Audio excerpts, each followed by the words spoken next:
On our team, we have myself. I'm a retired Marine. I shot on the Marine Corps rifle team and was serving as in a leadership billet as the NCOIC of the rifle team, or the NCOIC of the rifle and pistol teams, for over 30 years. And I shot in 4 different decades: the 1970s, 80s, 90s, and I finished up at Quantico in the 2000s. We have Lance Hopper, who's a retired Sergeant First Class from the Army Marksmanship Unit. He retired a few years, and he served with Bushmaster as a special projects manager, working for that company in the development and testing of match and tactical type weapons. He's also a former world champion and high power champion here at the Nationals and in small bore, and he's won a host of championships at the state, local, and regional and national levels. So he's a competitor and an instructor. He's one of the top marksmanship instructors that I have in our cadre of instructors. I have Tom Ryder, who is the reigning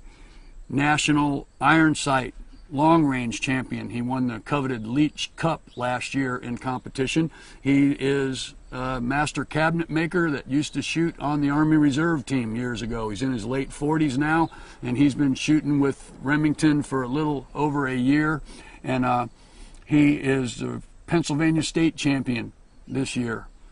I have Cecil and Tyler Rico. Cecil is the father. He's in his early 50s. He's a master competitor out of Arizona. He spent all of his adult life working with junior programs out west.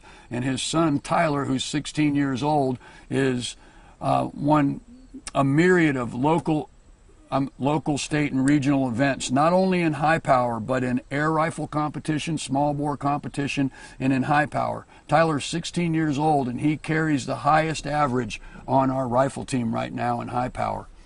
So both he and his father shoot on the Remington team.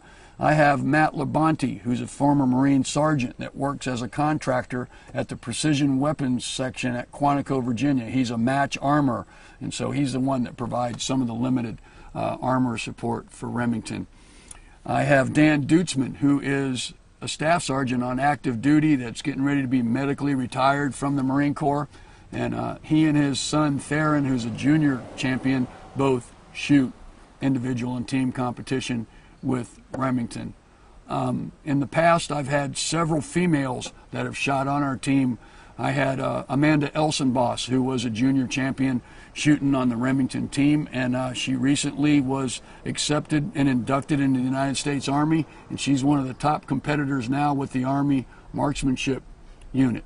We also had Julie Cogshaw, which was the 2009 NRA Female Championship in the NRA High Power competition, and she is an Army second lieutenant now, that's stationed in the Army. I had Sarah Rosansky, who is a top female competitor that had fired with Remington. She no longer competes with our team, but she still is an active competitor, and she, while shooting with the Remington team, was the national CMP High Women's Champion. So we've had a pretty versatile or diverse group of individuals shooting with Remington.